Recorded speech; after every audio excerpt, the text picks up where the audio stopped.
नमस्कार दोस्तों, आज जिस किताब पर बात करने जा रहे हैं उसका नाम है you are born to blossom take my journey beyond.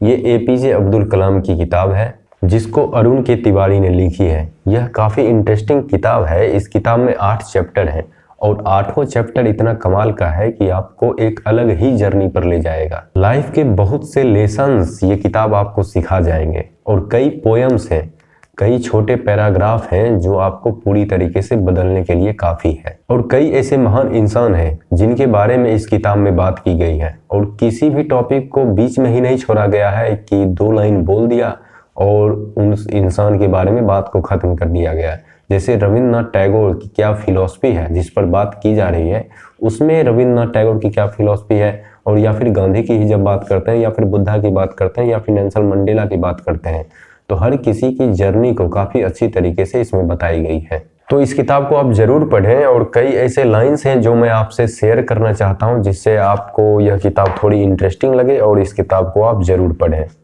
पहली जो पंक्ति है वो 21 नंबर पेज पर है जिसमें बताया गया है कि किसी के फादर हैं, वो बोलते हैं plants are shaped by cultivation and man by education. ये एक छोटी सी पंक्ति अपने आप में इतनी पूरी है कि किसी भी इंसान को बदलने की क्षमता रखती है, क्योंकि हम जो खाते हैं वो कल्टीवेशन से ही बनता है और हम जो बनते हैं वो एडुकेशन से बनता है। तो जब हम बनते ही एडुकेशन से हैं तो इस किताब को आप ज़रूर पढ़ें।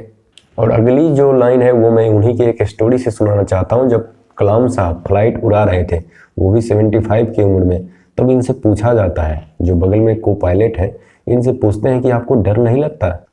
तब ये बोलते हैं, I did not have time to fear as I was continuously busy with the control of the instrument of the aircraft. उनका कहना है कि मैं इतना बिजी हूँ अपने काम को करने में, अपने क्राफ्ट को संभालने में, कि मुझे डरने का समय ही नहीं मिल रहा है। और दूसरी लाइन जो मैं इस किताब से बताना चाहता हूँ वो जॉर्ज बर्नार्ड शॉ का है, नोबेल डिबेटर है। वो बोलते हैं, you see things and you से वाई। आप चीज़ों को देखते हैं और बोलते हैं कि ऐसा क्यों है। बट आई ड्रीम थिंग्स, मैं सपने देखता हूँ, डेट नेवर वेयर, जो नहीं है, एंड आई से वाई नॉट, और मैं बोलता हूँ क्यों नहीं है। और सबसे अच्छी पंक्ति तो अब आने वाली है, ध्यान से सुनिएगा। During the student life lessons are given and then exams are taken. In working life exams are first faced and lesson are then learned. कितनी बड़ी बात है ये। जब स्कूल में एग्जाम्स होते हैं, कॉलेज में एग्जाम्स होते हैं, तो पहले उसके पढ़ाया जाता है, उसके बाद एग्जाम्स लिया जाता है। टॉपिक से अलग यदि क्वेश्चन हो जाए तो मारधार भी हो जाती है स्कूल कॉलेज में। लेकिन यहाँ पर बोला जा रहा है कि स्कूल में जो भी एग्ज़ाम होते हैं वो पहले पढ़ाया जाता है तब एग्ज़ाम होते हैं, लेकिन लाइफ के जो भी लेसन्स हैं वो पहले एग्ज़ाम हो जाता है, उसके बाद आप उससे लेसन्स सीखते हैं। तो इनका यही मैसेज है कि किसी भी हार से डरे नहीं। कोई भी बात यदि बोली जा रही है या फिर की जा रही है और उसमें आप हार गए या फिर बेइज्जत ही हो गए, तो हर चीज़ से सीखने के लिए कुछ है, क्योंकि टेस्ट तो पहले हो गया और यही लाइफ है। टेस्ट पहले हो जाती है, लेसन्स बाद में दे जाती है। और एक और लाइन जो मैं आपसे शेयर करना चाहता हूँ, जो कम उम्र में यदि आपको पता चल जाए तो आपके काफ़ी काम आ सकता है। वो लाइन है, a good student could learn more from a teacher than a poor student from even a skilled teacher. जो भी अच्छा स्टूडेंट है वो खराब टीचर से भी उतना सीख लेता है जितना एक खराब स्टूडेंट दुनिया के सबसे अच्छे टीचर से भी नहीं सीख पाता। तो टीचर का एक रोल तो होता ही है, लेकिन स्टूडेंट का भी बहुत बड़ा रोल होता है कुछ भी सीखने में। और जब नेशन की बात आती है तो बहुत सारे लोग बहुत सारी बातें बोलते हैं और कलाम साहब का इन पर विचार है कि the important element that constitute a nation are being disease free. बीमारी से फ्री होना चाहिए। वेल्थ मतलब पैसा हो, पैसे को बहुत सारे लोग छोड़ते हैं।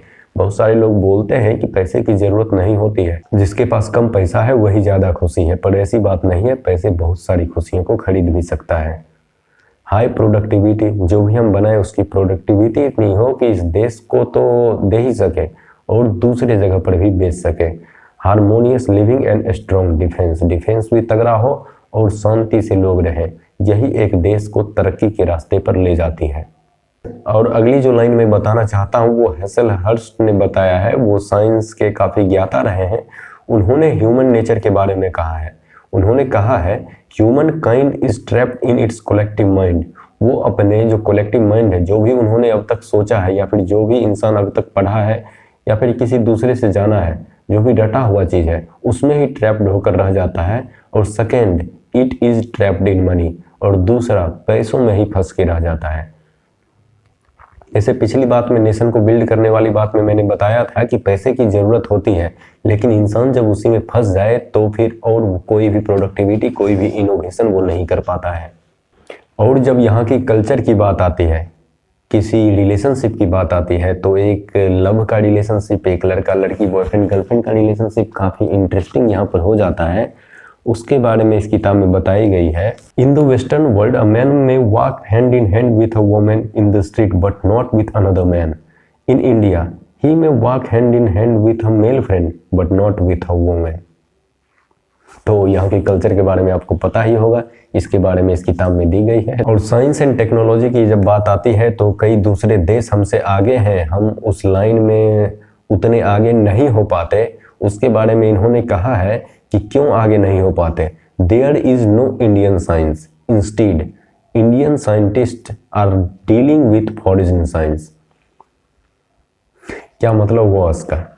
इंडिया का कोई अपना साइंस नहीं है, साइंस है लेकिन ये जब कटाक्ष कर रहे हैं तो काफ़ी बड़े रूप में कर रहे हैं।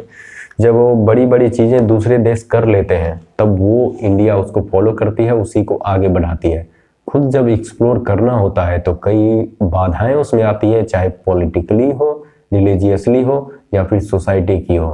तो कई बाधाएं के बीच में साइंस जब तरक्की करती है तो उतने अच्छे तरीके से तरक्की नहीं कर पाती। हम बस दूसरे देशों के जो भी अच्छी चीज़ है उसी को डील करते रह जाते हैं, उसी को आगे बढ़ाते रह जाते हैं। तो ये किताब मस्ट रीड है। इसमें और भी कई ऐसी चीज़ हैं जो आपको काफ़ी अच्छी लगेगी, और मुझे जो पसंद आया है उससे अलग भी कोई चीज़ आपको पसंद आ सकती है और आपके ज्ञान को बढ़ाने में मदद कर सकती है। तो इस किताब को आप ज़रूर पढ़ें। आपने मेरी बातों को ध्यान से सुना, इसका बहुत बहुत आभार। नमस्कार, मैं गौरव कुमार।